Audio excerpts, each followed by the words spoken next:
Do you think we're going to put troops on the ground in Libya? And I want to see if you see similarities with what happened in Iraq than what's happening in Libya.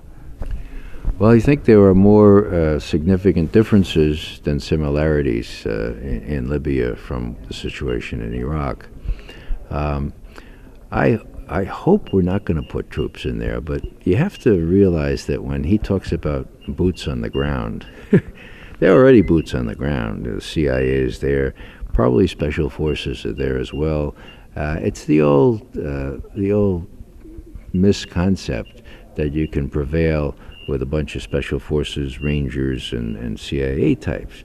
It's the infantry, revealing my prejudice now. I was an infantry officer. Okay, it's the infantry that wins the war.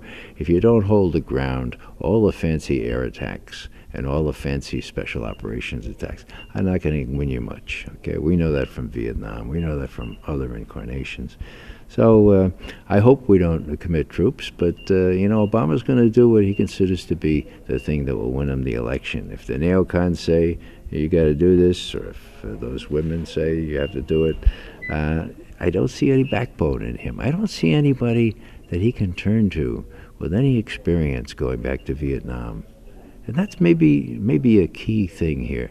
He's depending on people who never experienced what happened in Vietnam. People have the wrong idea about what you can do in a counterinsurgency role. And then generals that he's frankly afraid of. I mean, you see Petraeus. The last time I saw, he's got nine rows of merit badges. Now he's given himself another one. He's got 10, okay? Remember when he was testifying before the Senate Armed Forces Committee? Remember it was something like that? Well, it wasn't because he hadn't eaten breakfast. It was all those medals. And you know what? I make a joke, of course. But you know what's really interesting? Nobody feels that they can make fun of Petraeus. And if we hadn't had Westmoreland in Vietnam, the same kind of person who revealed himself later to be a racist as well as a prevaricator, okay? And if we hadn't gone through that experience, maybe it'd be understandable how people be dazzled by all these things. But the guy is going to run for president, seems to me, on the Republican ticket, and Obama's afraid of him. And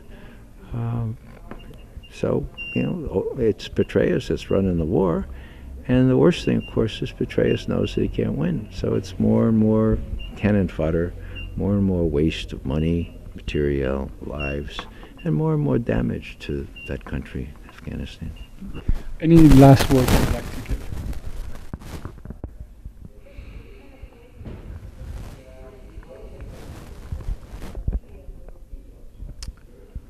I guess I feel privileged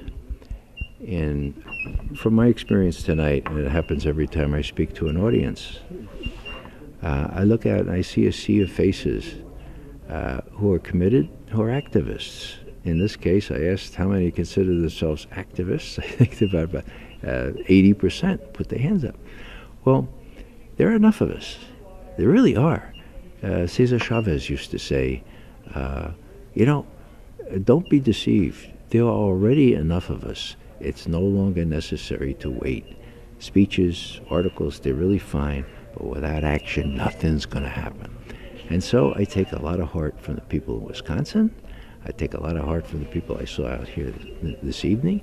And I think we just have to kind of say, well, we'll figure out in small groups what to do and just do it. And from that little catalyst, I think, will come a movement.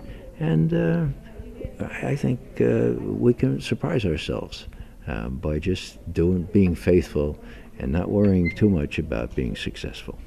Thank you, Ray. You're welcome. Once again.